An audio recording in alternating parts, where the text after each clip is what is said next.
Haha, hey everyone, Anthony Fantano here, you know who it is. Before we get into this review of the new Chance the Rapper mixtape, I am making an announcement about the music app Symbol, who I have been sort of doing some promos for lately. It's a great music app for sharing music. It's a lot like Instagram, but you're kind of sharing songs instead of just images. And a lot of people who have been following me on the app have been asking me, dude, when is an Android version of the app going to come out? I have been given permission to show this picture and tell you guys that the Android beta version is coming and the full version is just around the corner. More info down there in the description box. And if you're not on an Android phone and you're not following me on Symbol, follow me. I share lots of songs over there, new songs that I'm listening to, classic songs that I'm listening to. And yeah, that's it, guys. All right, let's get into the review. What? Pow!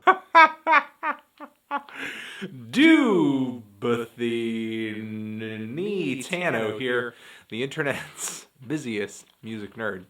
And it's time for a review of the new Chance the Rapper mixtape coloring book. Chano is a Chicago rapper and singer. This is the follow-up project to his big breakout hit mixtape Acid Rap, which came out back in 2013. And fans have been dying for a follow-up since, although maybe that Social Experiment album titled Surf last year might have counted to some, but not necessarily to me, not only because there wasn't just a whole lot of chance on that project overall, but I didn't really care for that project. And honestly, I wasn't head over heels for it. I wasn't in love with Acid Rap, but I thought there was great potential in this project. And of course, in whatever Chance would come out with in the future.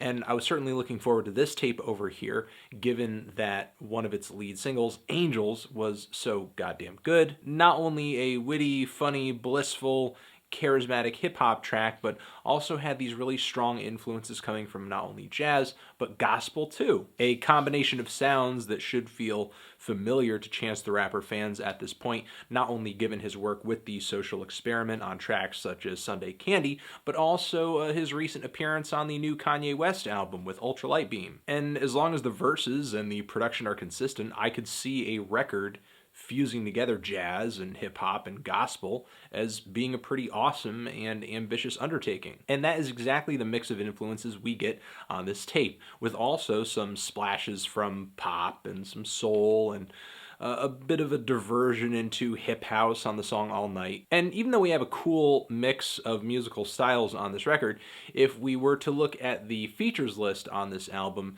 it seems a little less eclectic. It's just kind of more of the same of what you would expect from the rap mainstream. Lil Wayne, 2 Chainz, T-Pain, Kanye West. And the production on this thing is handled by a handful of different producers, though much of it is credited to the Social Experiment, which when I saw that, I was a little worried given how weak and just out of whack I thought a lot of the mixing and the production was on Surf. And sadly, and I do mean sadly, emphasis on sadly, it's an issue here too, right from the start of the record, which is majorly disappointing because there are some great ideas on this song, All We Got. Not only are the trumpet embellishments beautiful, the lead melodies are great, the grand gospel vocals, the choir vocals at the end of the track are fantastic. I don't really mind Chance's verse on this track either. It's not like amazing, but he definitely starts the album off with a lot of energy. And then at the 1 minute and 12 second mark, the song is completely ruined by what sounds like 5 auto-tuned Kanyes all singing their way through a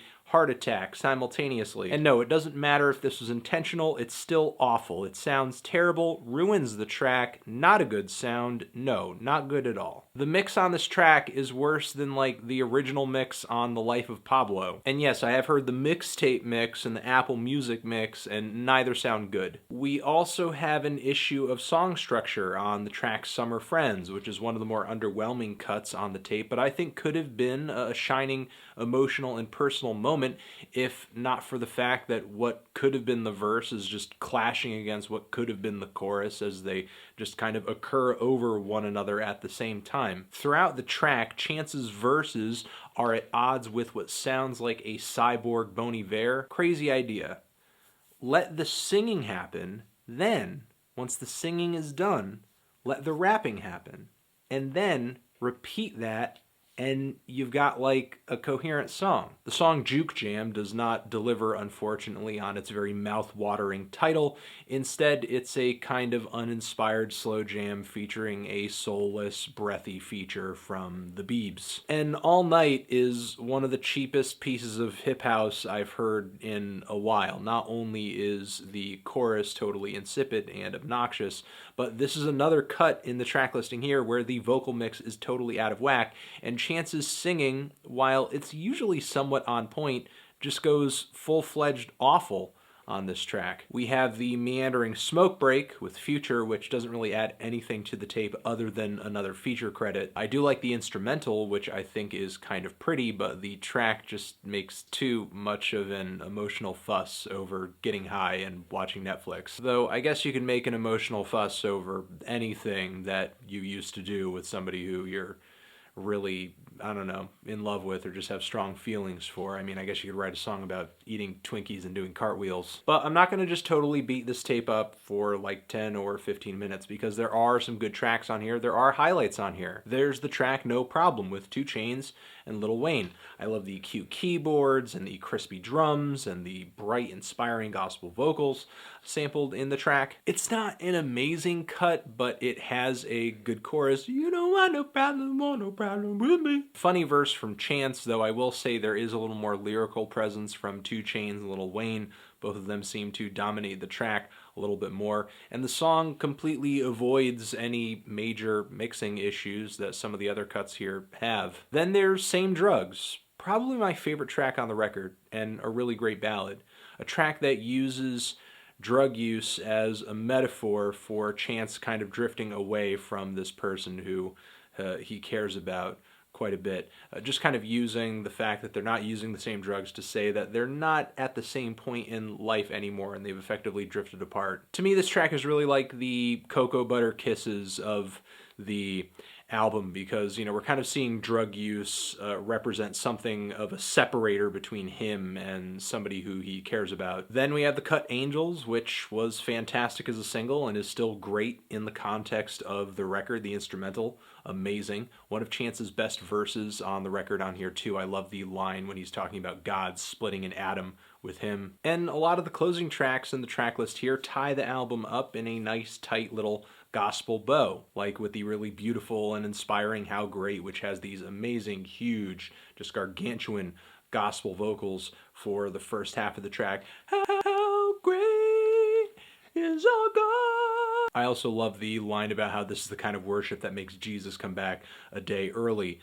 Chance's verse ends in an abrupt way, though it seems like that's kind of implied in a funny way in his lyrics, though the song itself finishes, I don't know, in a way that just leaves me with a cliffhanger. I'm just not really that happy with how quickly the track just ends out of nowhere. And I love the extra helping of group vocals, the do vocals on the track Finish Line too.